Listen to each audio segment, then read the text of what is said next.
Suicidal activity कुछ होता है, क्या होता है अस्त होने पे? तो यहाँ पर एक अच्छे ग्रह अगर अस्त हो जाए तो उसका उपाय आप निश्चित और निश्चित ही करें, नहीं तो जीवन भर उनके फलों को आप प्राप्त नहीं कर सकते। लग्नेश अस्त हुए तो हर एक क्षेत्र में आपको कमी रहेगी, चाहे संतान पक्ष हो, शिक्षा पक्ष हो, व्यापार हो, उन्नति हो, वैवाहिक पक्ष हो, या आपका स्वास्थ्य हो, या भूमि मकान वाहन जमीन का सुख हो, या शत्रु दल हो, ये सब में लग्नेश को सबसे महत्वपूर्ण स्थान दिया जाता है। वो सही तो सब सही। तो जीवन में संघर्ष क्या अस्त ग्रह की वजह से ही होता है? अगर मान ले आदमी मेहनत कर रहा है, हाँ 50 साल तक मेहनत कर रहा है, हाँ कोई फल नहीं है, और साथ ही अपमान भी है, करता अच्छा है हो जाता बुरा है, करता अच्छा है लोग उसको बुरा मान लेते हैं, सबको अच्छा नेचर से सबको गाइड भी करता है, लेकिन फिर भी वो बेचारा असफल है।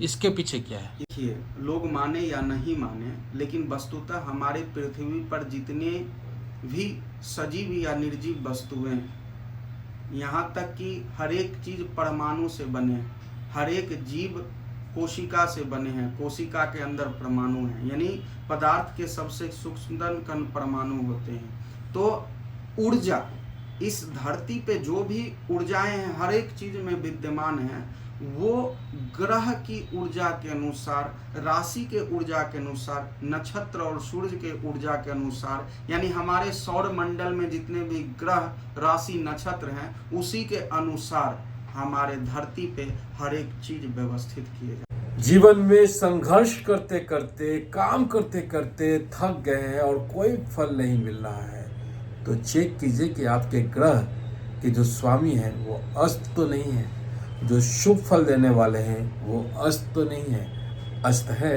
तो इस वीडियो में उसका उपाय बताया गया है। बाबा, आपका स्वागत है हमारे यूट्यूब चैनल पे। आपका भी बहुत बहुत स्वागत है और प्रिय दर्शकों का भी बहुत बहुत स्वागत है। बाबा, थोड़ा अस्त ग्रह के बारे में बताइए। कुंडली में, किसी भी जातक के कुंडली में अस्त ग्रह की भूमिका क्या होती है?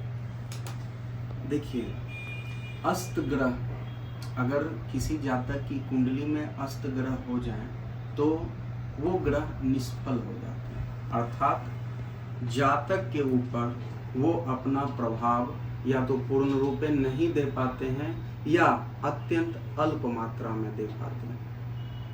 अस्त ग्रह कुंडली में, ज्योतिष शास्त्र में अस्त ग्रह का तात्पर्य क्या है ये पहले जान लीजिए। जब कोई ग्रह सूर्य के समीप जाते हैं तो उनकी ऊर्जा शनह शनह समाप्त होती है और एक ऐसे निकटतम एक समय होते हैं, एक स्थिति होती है निकट की, जिसमें ग्रह अस्त हो जाते हैं। तो अलग अलग भिन्न भिन्न ग्रह कितने कितने अंश पे, यानी सूर्य से कितने नज़दीकी जाने पर वो अस्त हो जाते हैं, उसके लिए अल्प समय में हम आपको समझा रहे हैं।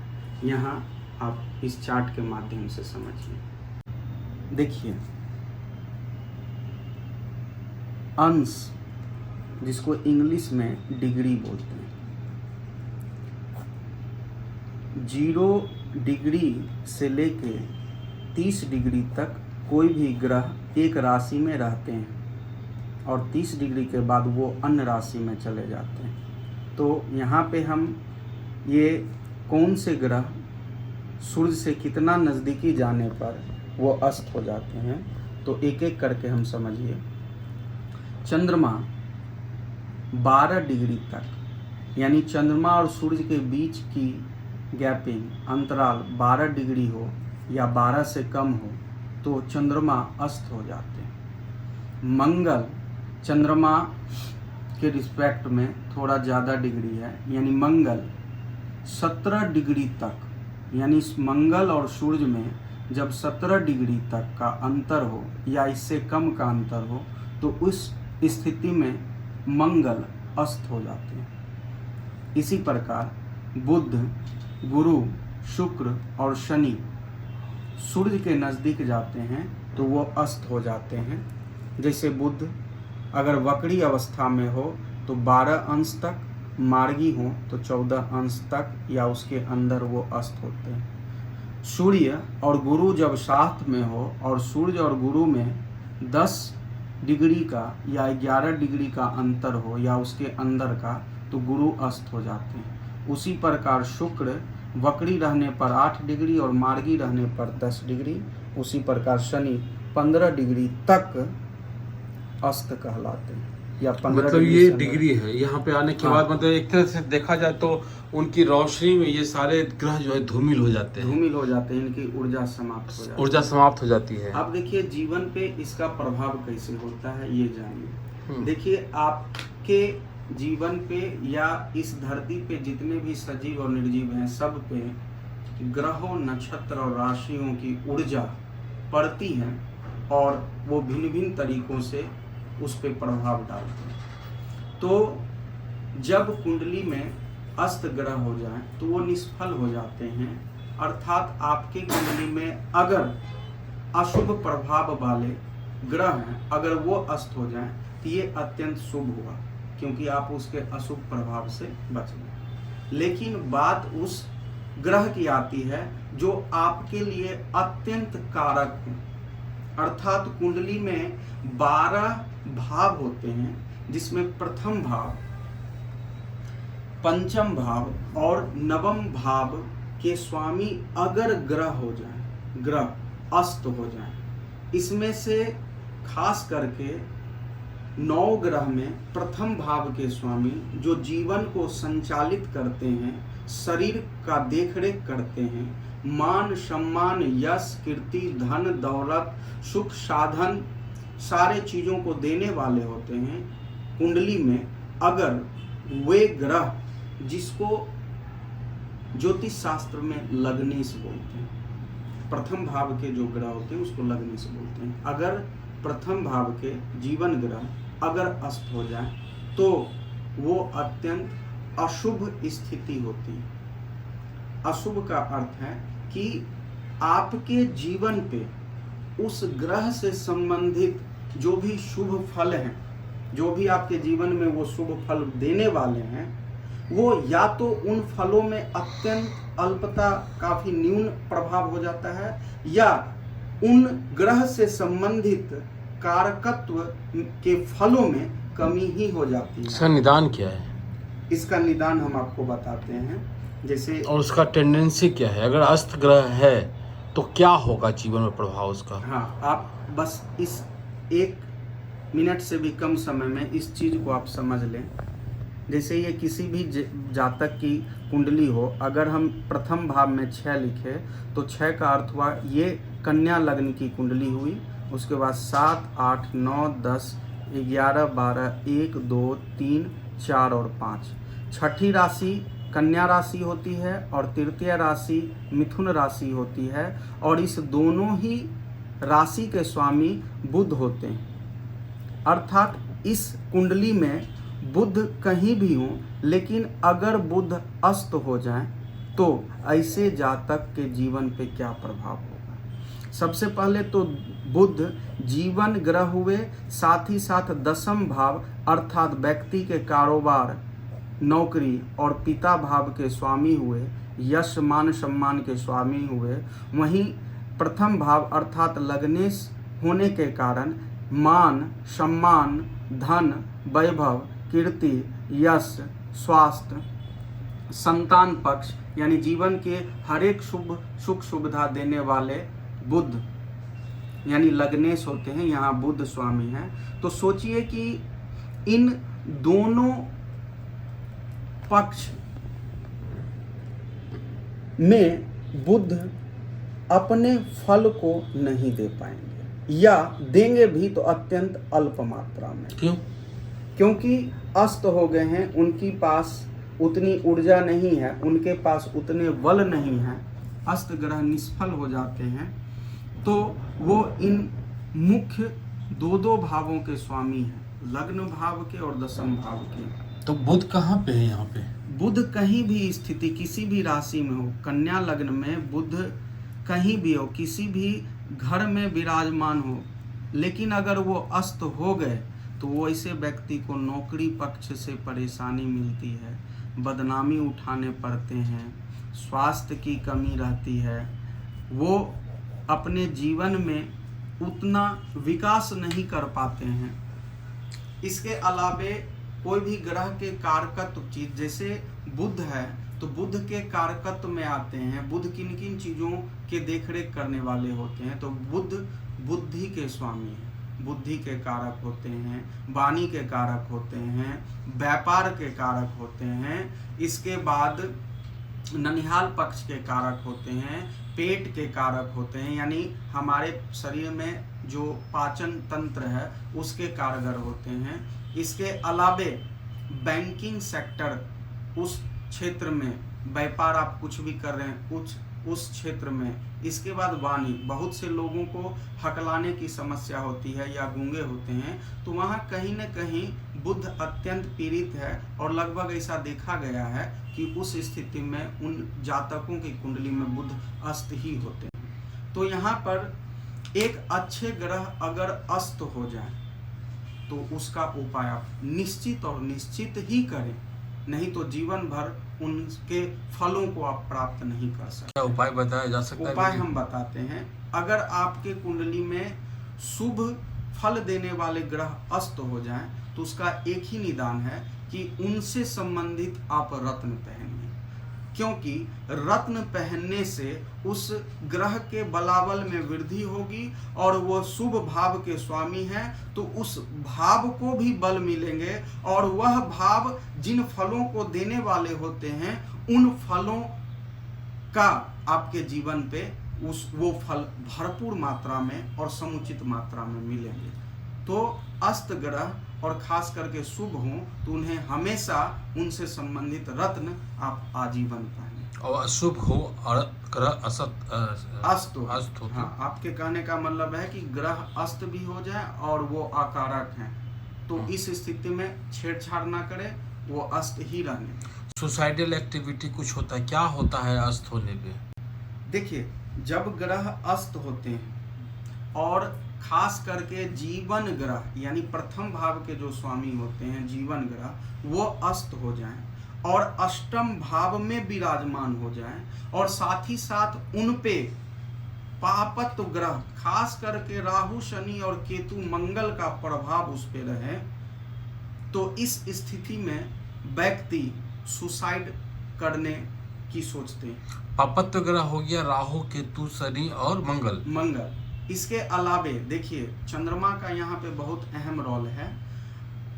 जब आत्महत्या करते हैं तो उसके लिए चंद्रमा लग्नेश की सबसे अहम भूमिका है। यानी कुंडली में आपके जीवन ग्रह यानी लग्नेश प्रथम भाव के स्वामी और चंद्रमा, ये दोनों पर बुरा पापत्व यानी राहु, केतु, मंगल और शनि का अत्यंत बुरा प्रभाव हो, साथ ही साथ लग्नेश अष्टम भाव में विराजमान हो और अस्त हो या चंद्रमा भी अस्त हो, तो इस कुंडली में, ऐसे कुंडली में दुर्घटना योग या आत्मघाती योग बनते हैं। ऐसे जातक की कुंडली में चंद्रमा अत्यंत पीड़ित होते हैं, जिनके कारण वो आत्महत्या करने की सोचते हैं।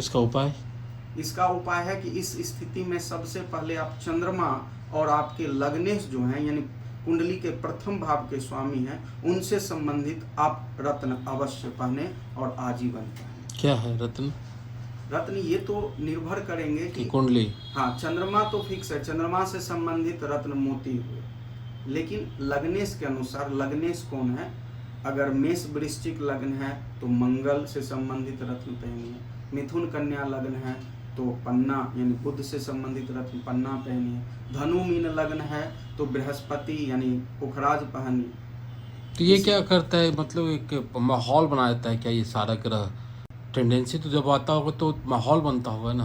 देखिए, लोग माने या नहीं माने, लेकिन वस्तुतः हमारे पृथ्वी पर जितने भी सजीव या निर्जीव वस्तुएं, यहाँ तक कि हर एक चीज परमाणु से बने, हर एक जीव कोशिका से बने हैं, कोशिका के अंदर परमाणु हैं, यानी पदार्थ के सबसे सूक्ष्मतम कण परमाणु होते हैं। तो ऊर्जा, इस धरती पे जो भी ऊर्जाएं हैं हर एक चीज में विद्यमान हैं, वो ग्रह की ऊर्जा के अनुसार, राशि के ऊर्जा के अनुसार, नक्षत्र और सूर्य के ऊर्जा के अनुसार, यानी हमारे सौर मंडल में जितने भी ग्रह, राशि, नक्षत्र हैं उसी के अनुसार हमारे धरती पे हर एक चीज व्यवस्थित किए जाते हैं। बहुत लोग अज्ञानता बस इन चीज़ों को अंधविश्वास मानते हैं या नहीं मानते हैं, लेकिन वस्तुतः आप गहराइयों में जाइएगा, ज्ञान की गहराइयों में, तो आप पाएंगे कि धरती पे जो भी चीज़ें व्यवस्थित होती हैं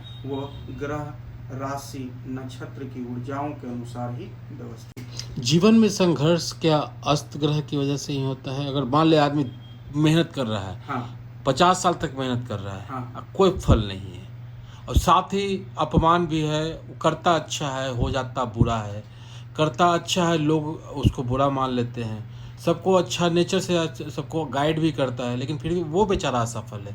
इसके पीछे क्या है? इसके पीछे कारण कहीं न कहीं, कारण और भी होते हैं, लेकिन कहीं न कहीं जो प्रथम घर के स्वामी ग्रह हैं, जो बार बार हम कह रहे हैं कि लग्नेश उनको बोलते हैं, वो अस्त होने पर भी इस तरह की जीवन में समस्याएं उत्पन्न होती हैं। प्रथम घर कौन है इसमें?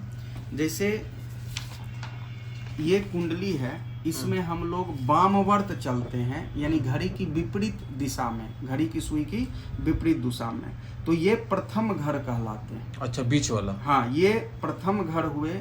इसमें कोई भी संख्या अगर लिखी है तो वो राशि को संकेत करते हैं। इस कुंडली में प्रथम घर में कन्या राशि पड़ रही है, क्योंकि 6 लिखा हुआ है और छठी राशि कन्या होती है, तो घर फिक्स है, उसमें कोई बदलाव नहीं होगा। हाँ, उस घर में कौन कौन सी राशि पड़ रहे हैं वो परिवर्तन हो सकते हैं। तो प्रथम घर के स्वामी जो होंगे वो अस्त होने पर ये सब समस्याएं उत्पन्न। प्रथम घर के स्वामी कौन होते हैं? देखिए, प्रथम घर के स्वामी तो 7 ग्रह होंगे, क्योंकि राहु केतु किसी राशि के स्वामी नहीं होते हैं, तो प्रथम घर के स्वामी वो राशि पे निर्भर करता है। अगर यहाँ पे 6 लिखा हुआ है तो छठी राशि कन्या होती है और कन्या राशि के स्वामी बुध होते हैं। तो इस कुंडली के अनुसार ये कन्या लग्न की कुंडली है और इसमें प्रथम भाव के स्वामी बुध हुए और उन्हीं को लग्नेश बोलते हैं। बुध कहाँ है इसमें? अभी हम किसी भी ग्रह को स्थापित नहीं किए। अच्छा, ये सिर्फ लग्न के माध्यम से समझा रहे हैं। अच्छा, इसमें किसी भी, हर एक व्यक्ति में ग्रहों की स्थिति अलग अलग होती है, तो ये लग्न के माध्यम से हम समझा रहे हैं कि ग्रह अगर अस्त हो जाए तो वो किस तरह एक प्रभाव डालते हैं जीवन। लड़का या लड़की उसके वैवाहिक संबंध में भी अस्त ग्रह का ये होता है? देखिए, अस्त ग्रह अगर सप्तम भाव, देखिए वैवाहिक स्थिति अलग हो गई। अच्छा, ये अलग हो गया। हाँ, वैवाहिक स्थिति अलग हो गई। उसमें आपको देखिए, सारे जो फल हैं वो लग्नेश के अनुसार ही काम करते हैं। अच्छा, लग्नेश को प्राथमिकता दिया जाता है। तो आप किसी भी चीज को देख रहे हैं तो सर्वप्रथम लग्नेश की स्थिति को देखिए, तभी उसके अनुसार आपके जीवन पे हर एक क्षेत्र में कैसा प्रभाव पड़ा। अगर लग्नेश अस्त हुए तो हर एक क्षेत्र में आपको कमी रहेगी, चाहे संतान पक्ष हो, शिक्षा पक्ष हो, व्यापार हो, उन्नति हो, वैवाहिक पक्ष हो, या आपका स्वास्थ्य हो, या भूमि, मकान, वाहन, जमीन का सुख हो, या शत्रु दल हो, ये सब में लग्नेश को सबसे महत्वपूर्ण स्थान दिया जाता है। वो सही तो सब सही। तो वो सही कैसे किया जाए? लग्नेश से संबंधित आप सदैव रत्न पहनिए आजीवन। इसमें एक स्थिति है कि रत्न को 2 तरीकों से आप पहन सकते हैं। एक रत्न स्वतंत्र रूप में और एक रत्न यंत्र में पहना जाता है। अगर लग्नेश आपके अस्त हैं और कहीं भी विराजमान है तो सीधा सीधी रत्न पहन लीजिए। लेकिन लग्नेश अगर अस्त नहीं है और वो षष्ठ भाव, अष्टम भाव और द्वादश भाव में विराजमान है, तो इस स्थिति में लग्नेश को उस ग्रह से संबंधित यंत्र में ही जरवा कर पहने तो कभी भी नुकसान नहीं। चलिए, बहुत अच्छी जानकारी आपने दी है और मुझे लगता है कि लोग इसका लाभ उठाएंगे और कुछ सवाल होंगे तो वो आपसे कांटेक्ट करेंगे, क्योंकि फ़ोन नंबर तो वीडियो में चल नहीं रहा है। आपने हमें समय दिया उसके लिए आपका बहुत बहुत आभार, बहुत बहुत धन्यवाद। हर हर महादेव। हर हर महादेव। चेक कीजिए या करवाइए कि आपके कुंडली में जो कारक ग्रह हैं वो अस्त है या उदय है, क्योंकि अगर अस्त हैं और अगर शुभ फल देने वाले हैं तो उनको ठीक करना ज़रूरी है। उम्मीद है आपको ये वीडियो अच्छा लगा होगा। अच्छा लगा हो तो लाइक कीजिए, शेयर कीजिए, सब्सक्राइब कीजिए हमारे चैनल को। हम फिर मिलेंगे किसी और नए अपडेट के साथ। इन द सेंट का नमस्कार। जय भारत, जय बिहार, जय हिंद।